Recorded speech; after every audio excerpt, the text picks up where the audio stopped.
একদিন সেই মুহূর্তটা আসবেই যেদিন আপনার শরীর ধীরে ধীরে নিস্তেজ হয়ে যাবে। জিহ্বা কথা বলতে চাইবে কিন্তু পারবে না, চোখ স্থির, বুক ধুকধুক করে, তারপর হঠাৎ থেমে যাবে। পায়ের দিক থেকে একটা ঠান্ডা উঠে আসে। এটা সাধারণ ঠান্ডা না, এটা সেই সংকেত আত্মা দেহ ছেড়ে উঠতে শুরু করেছে। ঠিক সেই দুর্বল মুহূর্তে হাজির হয় ইবলিস, শেষবারের মতো। সে এবার চায় আপনার ঈমান। সে সামনে এগিয়ে আসে এক মুঠো পানি নিয়ে। সে চোখে চোখ রেখে বলে, একটু পানি নাও, শুধু একটা শর্ত। শর্তটা শুনলেই বুক কেঁপে উঠবে, ঈমানটা দাও। ঠিক তখনই সে আপনার সামনে এনে দাঁড় করায় একটা পরিচিত মুখ, মা, বাবা অথবা এমন কেউ যাকে আপনি না মানতে পারবেন না। সেই মুখ কাঁদতে কাঁদতে বলবে, আমার কথা শোনো, এ পথটা ঠিক না, অন্য পথে এসো। এটাই ইবলিসের শেষ চাল।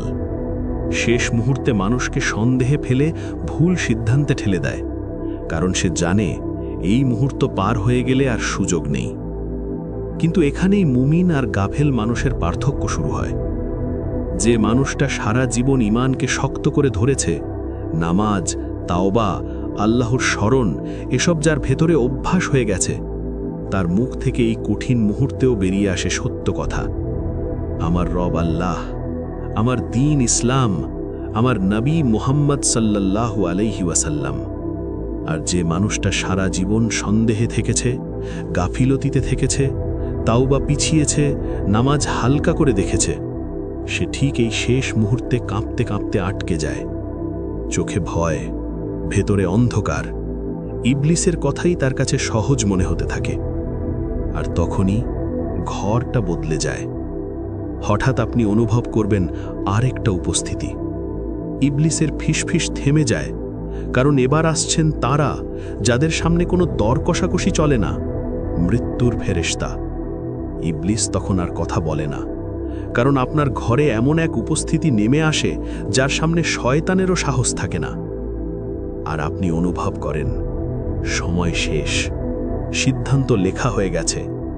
এবার আসে সেই মুহূর্ত যখন মৃত্যুর ফেরেশতা কাছে আসে, আর তার সাথে থাকে আরও ফেরেশতা, যাদের মুখে থাকে একটাই বার্তা, কিন্তু সেটা কার জন্য কেমন হবে তা নির্ভর করে আপনার জীবনের ওপর। যদি আপনি মুমিন হন, ঘরে আলো ছড়িয়ে পড়ে, অদ্ভুত এক প্রশান্তি। ফেরেশতারা কাছে এসে কোমল কণ্ঠে বলে, হে পবিত্র আত্মা, বের হয়ে এসো তোমার রবের রহমতের দিকে। তুমি সন্তুষ্ট, তোমার রবও তোমার প্রতি সন্তুষ্ট। আপনার ভয় কমতে থাকে। আত্মা দেহ থেকে বের হয় সহজে, যেন কলস থেকে পানি ঢেলে দেওয়া হচ্ছে। তারপর সেই আত্মাকে সাদা রেশমের মতো কাফনের ভেতর মুড়ে দেওয়া হয়। তাতে থাকে জান্নাতের সুগন্ধ, এমন ঘ্রাণ দুনিয়ার কোনো সুগন্ধ তার কাছে কিছুই না।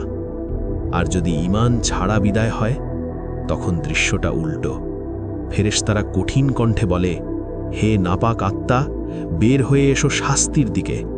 আর তখন আত্মা বের হয় ভয়ঙ্করভাবে, যেন কাঁটাযুক্ত ডাল ভেজা পশমের ভেতর থেকে টেনে বের করা হচ্ছে। রগ শিরা ছিঁড়ে যায়, ভেতরটা মোচড় দেয়, শরীর কেঁপে ওঠে। তারপর সেই আত্মাকে রাখা হয় এক রুক্ষ পুটলিতে, আর সেখান থেকে বের হয় এমন দুর্গন্ধ যা পৃথিবীর সবচেয়ে পচা মৃতদেহের গন্ধ থেকেও বেশি ভয়ঙ্কর। ফেরেশতারা আত্মাকে নিয়ে ওঠে আসমানের দিকে, আর যেখানেই যায় অন্য ফেরেশতারা জিজ্ঞেস করে, এই নোংরা আত্মা কার? নাম ধরে বলা হয়, যে নামে সে দুনিয়ায় পরিচিত ছিল, আর লজ্জা আরও বাড়ে। তারপর পৌঁছে যায় প্রথম আসমানের দরজায়। দরজা খোলার অনুমতি চাওয়া হয়, কিন্তু দরজা খোলে না, কারণ যে আত্মা দুনিয়ায় আল্লাহর নিদর্শন অস্বীকার করেছে, অহংকার করেছে, তার জন্য আসমানের দরজা বন্ধ। অর্থাৎ বার্তা একটাই, এখানে তোমার জায়গা নেই। তারপর আসে সেই ভয়ঙ্কর আদেশ, তার আমলনামা লিখে দাও সিজ্জিনে। সিজ্জিন সবচেয়ে নিচের অন্ধকারতম স্থানে, অপদার্থদের তালিকা। আর এরপর ঘটে এমন কিছু যা শুনলেই বুক ঠান্ডা হয়ে যায়। ফেরেশতারা আত্মাকে আসমান থেকে নিচে ফেলে দেয়, যেন কেউ উপর থেকে ছিটকে পড়ছে। কিন্তু এখানে পড়ে যাওয়ার মানে শুধু পতন না, এটা হলো রহমত থেকে বিচ্ছিন্ন হয়ে যাওয়া। অন্যদিকে যদি আত্মা মুমিনের হয়, চিত্রটা সম্পূর্ণ উল্টো। তার জন্য শুধু এক আকাশ নয়, একের পর এক সব দরজা খুলে যায়। ফেরেশতারা বলেন, এ কি সুন্দর আত্মা, তার নাম উচ্চারণ হয় দুনিয়ার সেই উত্তম নামে যে নামে তাকে ডাকা হতো, আর 7 আসমান পেরিয়ে তার আমলনামা লেখা হয় নেককারদের তালিকায়। তারপর আসে সেই আদেশ যেটা শুনলেই গায়ে কাঁটা দেয়। আমার বান্দাকে পৃথিবীতে ফিরিয়ে দাও। আমি তাকে মাটি থেকে সৃষ্টি করেছি, মাটিতেই ফিরিয়ে দেব, আর সেখান থেকেই আবার উঠিয়ে আনব। ফিরিয়ে দাও মানে আপনার আত্মা এখন দেখছে আপনার দেহকে ঘিরে মানুষের ভিড়, জানাজার প্রস্তুতি, আর আপনার দেহ ধীরে ধীরে যাচ্ছে কবরের দিকে। আপনার দেহ এখন কাফনে মোড়া, সাদা, সেলাইহীন, কোনো পরিচয় নেই, কোনো অহংকার নেই। যে মানুষটা একসময় পোশাক বেছে সময় কাটাতো, আজ তার গায়ে শুধু এক টুকরো কাপড়, শেষ পোশাক। জানাজা হয়, মানুষ আপনাকে কাঁধে তোলে, আর আপনি, আপনার আত্মা সব দেখেন। তারপর কবরের মুখে এসে থামে সব। আপনাকে নামানো হয় নিচে, কবরের দেয়াল যেন বুকে চেপে বসতে চায়। আর তারপর পরে প্রথম মুঠো মাটি। শব্দটা আপনি শুনতে পান, কিন্তু আপনি কিছু বলতে পারেন না। একটার পর একটা মুঠো, আর ধীরে ধীরে ওপরে আলো বন্ধ হয়ে যায়। তারপর যা হয়, এটাই কবরের সবচেয়ে হৃদয় ভাঙা অংশ। মানুষেরা দাঁড়িয়ে থাকে কিছুক্ষণ, তারপর একে একে ফিরে যায়। আর হঠাৎ নীরবতা, এমন নীরবতা যেন দুনিয়ার সব শব্দ মরে গেছে, আপনি একা। ঠিক তখনই কবরের ভেতর বাতাস বদলে যায়, মাটি কেঁপে ওঠে, অন্ধকারটা যেন আরো ঘন হয়ে নামে। আর সেই অন্ধকারে হাজির হয় 2 ফেরেশতা। এরা হাসে না, সময় নেয় না, এরা হলো মুনকার ও নাকির। তারা এগিয়ে আসে, আর শুরু হয় জীবনের সবচেয়ে বড় পরীক্ষা, যে পরীক্ষার জন্য আর কোনো পরে নেই। প্রথম প্রশ্নটা যেন কবর কাঁপিয়ে দেয়, মান রব্বুকা, কে তোমার রব? কবর নিঃশব্দ, কিন্তু সেই নিঃশব্দতা যেন চিৎকার করছে। তাদের কণ্ঠ গর্জে ওঠে, মান রব্বুকা, কে তোমার রব? এ প্রশ্ন মুখস্থের না, এটা জীবনের ছাপ। যাকে আপনি সত্যিই রব মেনেছিলেন, সেই বের হবে আপনার জবাব থেকে। মুমিন হলে আল্লাহ আপনাকে স্থির রাখেন। আপনি বলবেন, রব্বি আল্লাহ, আমার রব আল্লাহ। তারপর প্রশ্ন, মা দীনুকা, তোমার দিন কি? দীন ইয়াল ইসলাম, আমার দিন ইসলাম। তারপর মান নবিয়ুকা, তোমার নবী কে? আপনি বলবেন, মুহাম্মদ সাল্লাল্লাহু আলাইহি ওয়াসাল্লাম। আর ঠিক ওই মুহূর্তে কবর আর আগের মতো থাকে না। দেয়ালগুলো সরে যায়, কবর প্রশস্ত হতে থাকে। একটা জানালা খুলে যায়, সেখান থেকে আসে জান্নাতের সুগন্ধ, শান্তির বাতাস। আর ঠিক তখনই কবরের ভেতর প্রবেশ করে এক সুন্দর সত্তা, সাদা পোশাক, উজ্জ্বল মুখ, অপূর্ব ঘ্রাণ। আপনি কাঁপা গলায় জিজ্ঞেস করবেন, আপনি কে? সে হাসবে, বলবে, আমি তোমার নেক আমল, তোমার নামাজ, তোমার রোজা, তোমার আল্লাহর জন্যে ফেলা কান্না। আমি কিয়ামত পর্যন্ত তোমার সাথে থাকব। এখন আপনি একা নন, কবর বদলে যায় বারজাখের এক বাগানে। আর যে উত্তর দিতে পারে না, চিত্রটা ভয়ঙ্কর। সে শুরু করবে, হায় হায়, আমি জানি না, আমি জানি না। মুনকার নাকির বলবে, আমরা জানতাম তুমি এটাই বলবে। আর তখনই কবর তার ওপর চেপে বসে, এমন চাপ যেন হাড় একটার ভেতর আরেকটা ঢুকে যায়। একটা জানালা খোলে, কিন্তু সেটা জান্নাতের না, জাহান্নামের। তাপ, দুর্গন্ধ, আতঙ্ক সব এসে ঢুকে পড়ে কবরের ভেতর। আর তারপর ঢোকে আর এক সত্তা, মুখ বিকৃত, গন্ধ পচা। সে বলে, আমি তোমার পাপ, যেগুলোর জন্য তুমি তওবা করনি, আমি সেগুলো। এবং শাস্তি শুরু হয়, অপেক্ষার মতো দীর্ঘ, ভয়ঙ্কর, নিঃশেষ। কবরের প্রশ্নোত্তর শেষ, কিন্তু আপনার অস্তিত্ব শেষ না। কারণ কবর শুধু মাটির গর্ত নয়, এটা একটা দরজা। আর দরজার ওপাশে আপনার জন্য অপেক্ষা করছে আর এক জগৎ, বারজাখ, দুনিয়া আর আখেরাতের মাঝখানের অদৃশ্য জীবন। বারজাখে ঢুকেই মানুষ সবচেয়ে আগে যে বাস্তবতাটা টের পায়, সেটা হলো মৃতরা শোনে। দাফনের পর যখন মানুষজন বিদায় নেয়, তাদের পদচিহ্নের শব্দ পর্যন্ত কবরবাসী শুনতে পারে, কিন্তু তারা উত্তর দিতে পারে না।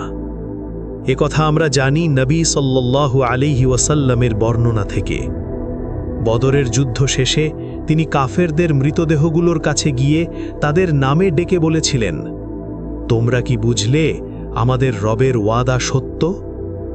সাহাবী ওমর রাদিয়াল্লাহু আনহু অবাক হয়ে বলেছিলেন, ইয়া রাসূলুল্লাহ, আপনি কি মৃতদের সঙ্গে কথা বলছেন?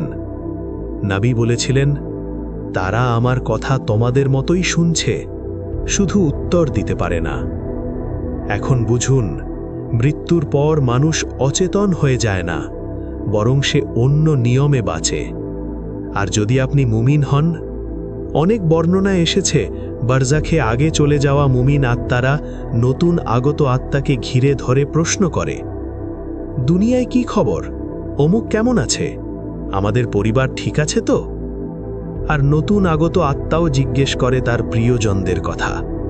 কেউ মিলে যায়, কেউ না। আর কেউ না মিললে হৃদয়ের ভেতর একটা শঙ্কা কেঁপে ওঠে, হয়তো সে রহমতের জায়গায় নেই। তাই বারজাক আপনাকে একটাই কথা শেখায়, মৃত্যু সম্পর্ক শেষ করে না, শুধু আমাদের মাঝে একটা পর্দা ফেলে দেয়। বারজাকে পৌঁছে মানুষ একটা কঠিন সত্য বোঝে, এখন আর সে নিজে কিছু করতে পারবে না। নামাজ, রোজা, সাদকা, তাওবা সবই ছিল দুনিয়ার জন্য। মৃত্যুর সাথে সাথে আমলের খাতা বন্ধ, শুধু ফলাফলই থাকে।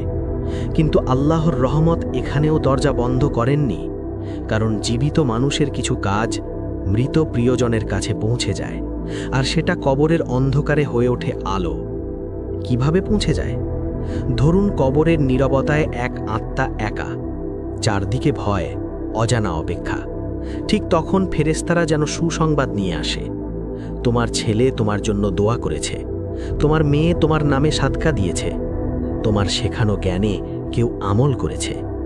এই খবরগুলো আত্মার জন্য এমন যেন অন্ধকার ঘরে হঠাৎ বাতি জ্বলে উঠল।